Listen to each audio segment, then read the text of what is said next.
Just so you know, this show is about scary stuff. So don't say I didn't warn you guys. And remember, don't be scared.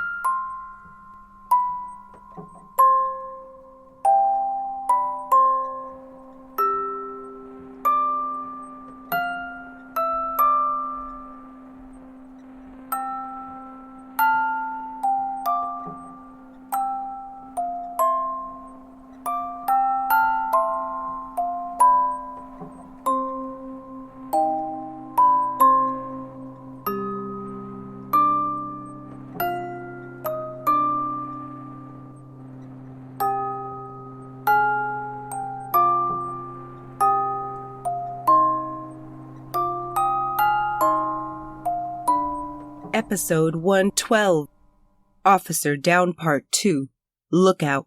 War Baby here with another episode of Murderous Minors. This week on Murderous Minors, we continue our look at police officers killed in the line of duty by juveniles and focus on the felony murder charges brought against 4 teens in the killing of Amy Caprio.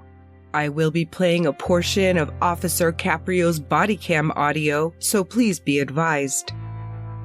The 29-year-old officer with the Baltimore County Police Department was just 1 month or so away from her 4th anniversary with them, and was already ensconced in what could be foreseen as a promising law enforcement career.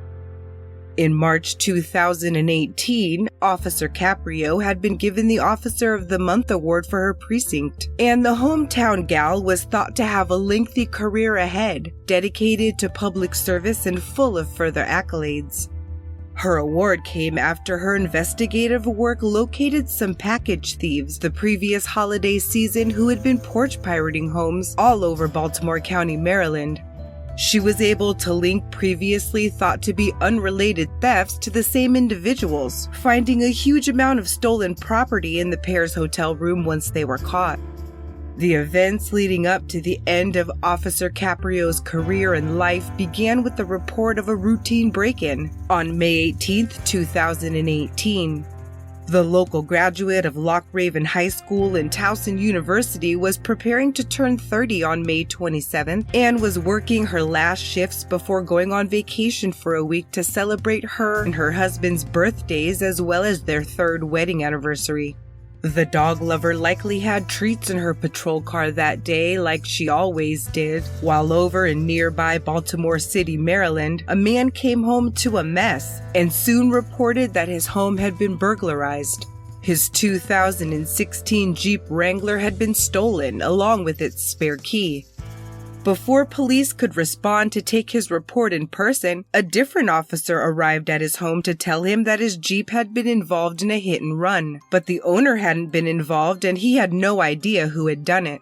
He went on with his life, but multiple burglaries involving his Jeep began being reported 3 days later on the 21st of May.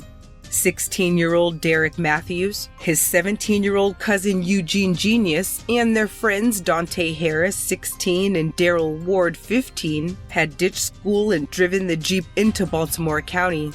Security footage from a home on Ardmore Avenue in Parkville, Maryland showed Genius stealing a package that had been left by someone's front door. A neighbor witnessed the theft as well and gave a statement explaining that though the windows had been darkly tinted, he was still able to see the outlines of a total of 4 people inside as the Jeep drove past his house. An hour later, it was seen parked outside of a house on North Wind Road that the owner would later report had been ransacked.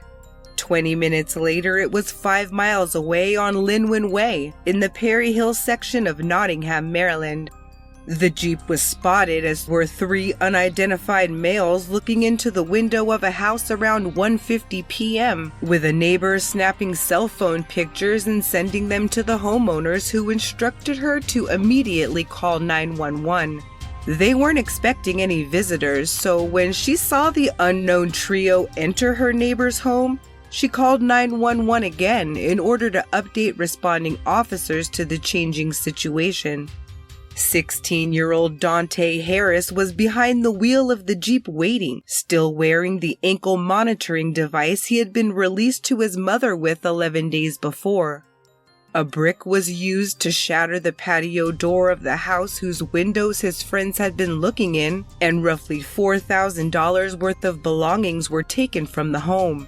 Cell phone records indicated that multiple texts and phone calls were exchanged between Harris and the other three over the 42 minutes that they were separated.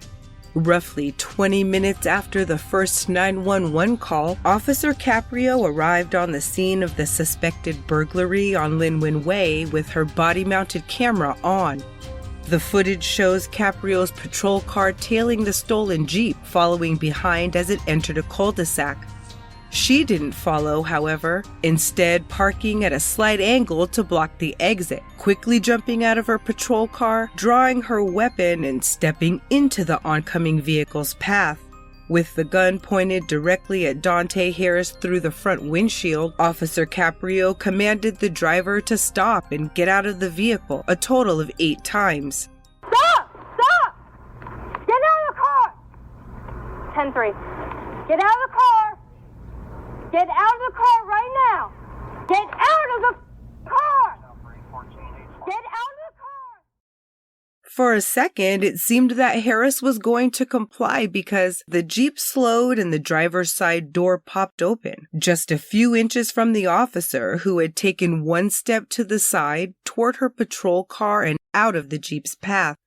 She stepped back in front of the Jeep, gun still drawn, as the car door closed a bit before accelerating at her, running her over as her body cam continued to film.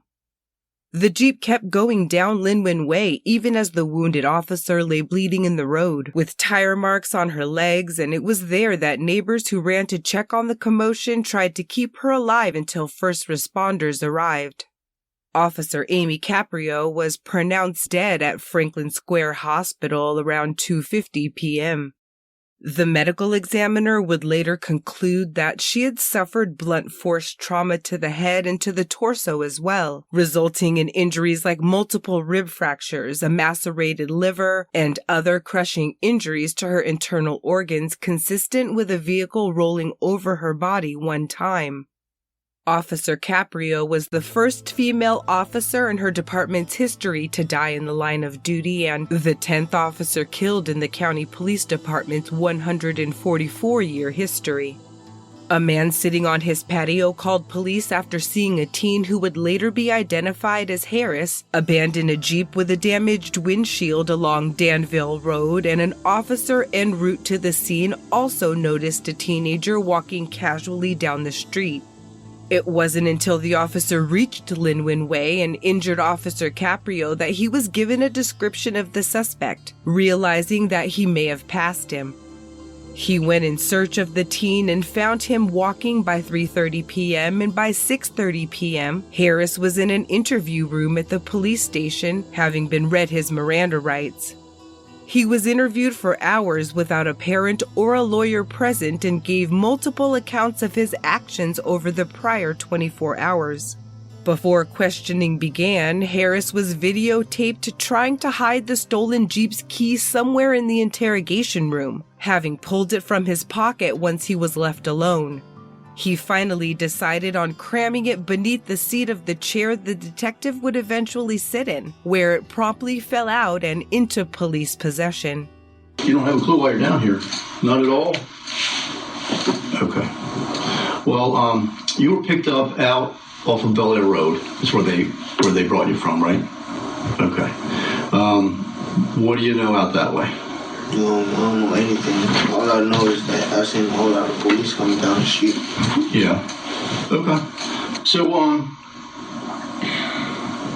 it was Levante that you called to get a ride? Yes. All right. But you were using Rel's phone.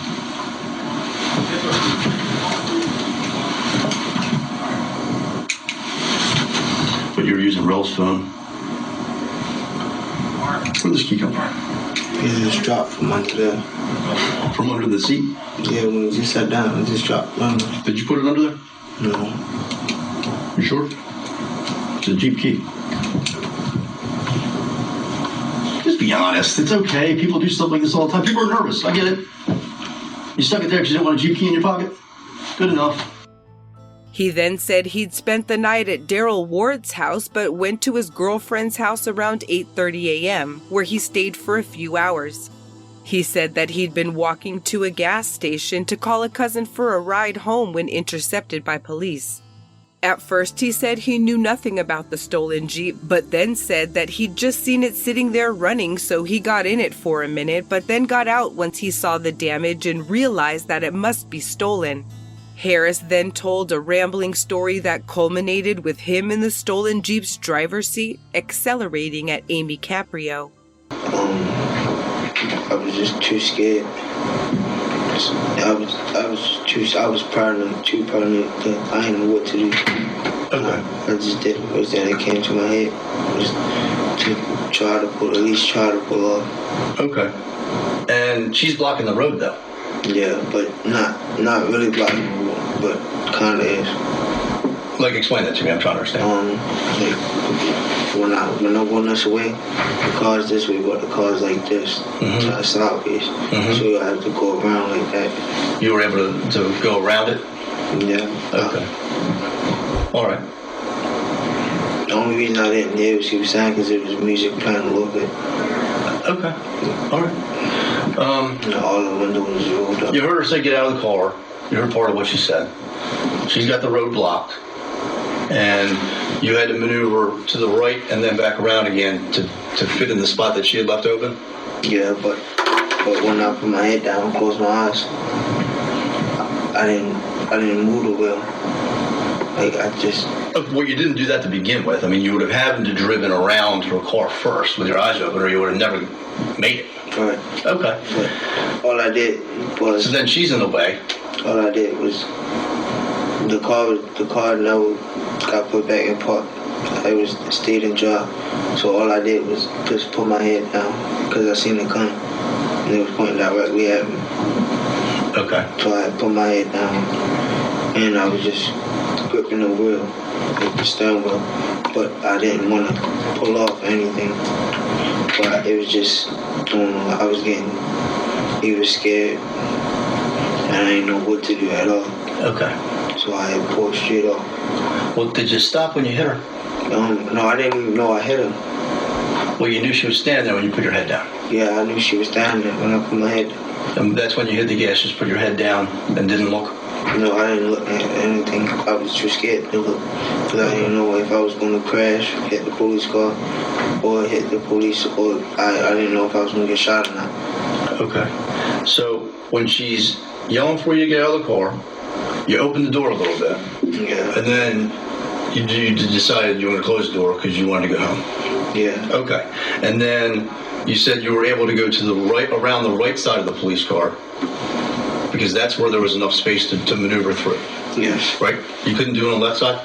No. It had to be on the right side. If I'd have did it on the left side, I'd have crashed into the police car and I'd have hurt myself. Okay. But there's enough room on the right-hand side for your car to fit through if you went around the right-hand side of her car? Yes. Between that and parked cars? Wait, okay. And you didn't hit any of them? No, I didn't hit anything. And she's up there pointing a gun at you at this point after you make the turn, right? Yes. And you put your head down and hit the gas? Yes. Once I seen the gun, I had to put my head down, close my eyes. And push the gas to go forward? Yeah.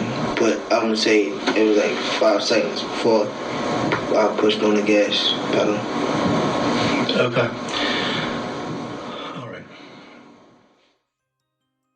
16-year-old Dawnta Anthony Harris was officially charged with 1-count first-degree felony murder plus burglary and theft charges related to the break-ins for which he acted as lookout and getaway driver. His prints weren't found in any of the homes that had been burglarized, however, they were located on some of the stolen property and fingerprints for all the teens were located inside the Jeep. Harris was wearing an ankle monitoring device when he struck Officer Caprio that had been placed on him 11 days before when he was released from juvenile detention. The teen had a fast-growing criminal record and had been arrested for the first time for stealing cars just after Christmas 2017. He was released to his mother to await trial and just 16 days later was picked up again for auto theft, after which he was placed in an ankle monitor until his hearing the following day, after which it was removed and he was sent home again to his mother. 1 month later, on February 18, 2018, Harris was charged as a juvenile with auto theft for the third time along with other felonies and was put into another ankle monitor, soon running away from home and going into AWOL status 1 week later. On March 2, 2018, he attended a hearing where only his December auto theft charge was upheld, for which he was placed in a quote non-secure shelter facility. 11 days later, he was arrested again for auto theft in neighboring Montgomery County and was placed in another non-secure, structured shelter, again with an ankle monitor. His formal sentencing was postponed to April 16, 2018, however. He failed to show and a writ was issued by the court so that he could be located and brought in. He was found the following day, April 17, 2018, the same day a detention hearing was held, with Juvenile Services recommending he be detained in a secure facility, and he was, with a detention review hearing scheduled for May 10, 2018. However, when that hearing arrived, he was released from detention and placed back in an ankle monitor with the requirement that he check in twice a day. Harris complied with his check-ins for the next 4 days but fell out of contact by May 14th. Juvenile Services workers attempted to contact him by phone and visited his mother, who said she didn't know where he was. Because numerous of times I asked them to detain him, to keep him, so nothing like this would happen, to get worse with everything. His public defender asked for him to be released because of the good behavior that he did when he was detained at the DJS system. The other question is, I asked for him to be detained because it was a cycle. The state's attorney requested that he also be detained because of the arrest that he was. The judge granted that he be sent home on community detention. So now we here. It's just terrible. The situation is just sad all the way around. Like, a person has lost their life. Like, my son will probably never get the chance to prove that he is not this person that is being painted.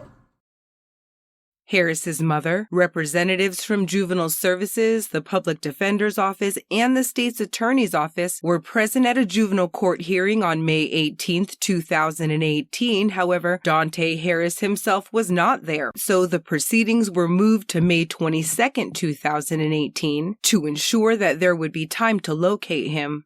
He was, however, released from the secure care facility and sent back into house arrest at his mother's home with the ankle monitor. But by his hearing's continuation date, Harris was already back in the custody of Baltimore County Police. Although he was picked up by police after abandoning the stolen Jeep, his 3 accomplices who were burglarizing the home on Linwood Way, Ward, Genius, and Matthews, had taken off on foot, and a manhunt started that forced neighborhood schools to keep their students into the night, even feeding them dinner. The trio had called a taxi to the corner of Bel Air and Ebenezer Roads and had it drop them off at Frederick Douglass High School. The driver later testified that one of the teens threw what he thought to be a gun magazine out of the window as they were driving on Interstate 83. By 10 a.m. the next day, all 4 were in custody. Maryland's felony murder law allowed the teens to all be charged with murder, even though only Harris had been the one driving the Jeep. His case, when it went to trial, would hinge on burglary because of the felony murder charge, meaning that he had killed Officer Caprio while in the commission of a crime in which a death could be foreseeable. As a result of that charge, prosecutors then had to prove that Harris was involved in at least one of the burglaries his accomplices committed that day in order to find him guilty of felony murder. Witness testimony and 911 calls, along with the 14 cell phone records and Harris's own statements, placed him with the other 3 that day as they broke into homes. His fingerprints were also found on a stolen video game from one of the burglaries. The blame game had also begun between the Department of Juvenile Services and the state's attorney's office over why Harris wasn't in secure detention for his previous charges. Harris's attorney tried to say he was merely skipping school to go joyriding and didn't know they were heading to burglarize homes in the suburbs, adding that, quote, "It's not in his spirit to hurt anybody. That's why he didn't go up in these homes. It ain't a matter of innocence. We know that he's responsible for her death, and that's between him and God." This episode is brought to you by Best Fiends. If you're a regular listener, then you know about my year-round obsession with Best Fiends, but at this time of the year, it's even better. Trying to fit cooking, baking, shopping, and parties into the span of just 2 little months is kind of impossible. But we do it year after year while somehow working, taking care of ourselves and our families. So with the little bit of free time I manage to conjure up, I always hit up Best Fiends because it's just a refreshing break. The holidays bring new themed challenges and cute costumes for the characters, giving me just a little something extra to smile about. Best Fiends has everything you could want. It's free to download, you don't need Wi-Fi, and there's an amazing storyline and new levels and events being added all the time. Download Best Fiends free today on the Apple App Store or Google Play. That's friends without the R. Best Fiends. His attorney, Warren Brown, had taken on Harris's case pro bono, saying that, quote, "I got in this case a day after Officer Caprio died after reading on social media somebody needs to string him up by his testicles." He pointed out in an early press conference that Harris did not have any contact with the juvenile system until 5 months before Amy Caprio's death, saying that in his transition from junior high to high school, he found himself with friends who weren't good for him and who deliberately kept him in the dark about their burglary spree plans. The defense stressed his rough surroundings growing up in the garbage and rat-infested Gilmore homes, plus the fact that he was 16 years old and in the 9th grade, as coming from a low-income bracket and being behind in school are both risk factors for future incarceration. The Gilmore Homes public housing project in Baltimore was constructed in the early 1940s and covered multiple blocks in the Sandtown-Winchester neighborhood of West Baltimore, Maryland. Even in the months prior to Officer Caprio's death, roughly 130 of the most dilapidated units were slated for demolition in an effort to open up the area and provide less closed spaces for illegal activity. 2 of the 6 4-story buildings to be torn down were in the Bruce Court section of Gilmore Homes, where a little over 3 years before Officer Caprio's death, 25-year-old Freddie Gray was killed by Baltimore County police officers in front of his neighbors. A tragedy that kicked off a new era in our country, and one that the department was still grappling with when Caprio was killed in the line of duty.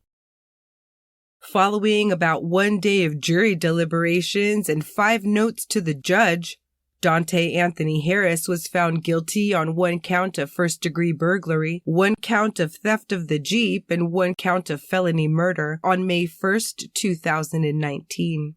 He was sentenced on August 21st, 2019 to life with the possibility of parole, also receiving 20 years for the burglary and 5 years for the theft to be served concurrently. Harris didn't testify at his trial or speak at his sentencing. However, his attorney did read a statement he wrote, which read in part, quote, "I didn't want to hurt her. I just felt like I was in a life or death situation. I wish I could go back to that day and not do what I did. I am truly sad, sorry, and heartbroken. We are still young. No one is perfect."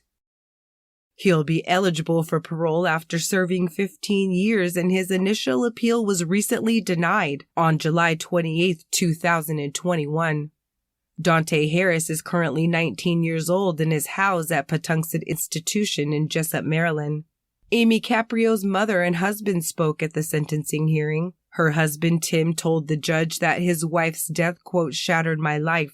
She was selfless, the best person I ever knew. I go home to an empty house knowing no one will ever come home. There's a massive hole and a feeling of emptiness in my heart that will never go away." When asked if he thought Dawnta Harris was remorseful, Officer Caprio's father replied, quote, "I don't know. I can't look inside his heart." He went on to say that, quote, "This sort of thing, it's not closure. We will live with this traumatic event in our lives. We wake up in the morning, we live it every day. It's not something that's gonna go away. Daryl Ward, 15, Eugene Genius, 17, and his cousin Derek Matthews, 16, accepted plea agreements and pled guilty to felony murder on June 3, 2019, a month after Harris was convicted. They were all charged as adults with first-degree felony murder and burglary, and prosecutors asked the judge to limit their sentences to 30 years, although felony murder charges usually carry a sentence of life in prison. Matthews and Genius were sentenced to 30 years on September 16, 2019, and Ward received the same on September 30th. The remainder of their sentences were suspended per the plea agreement.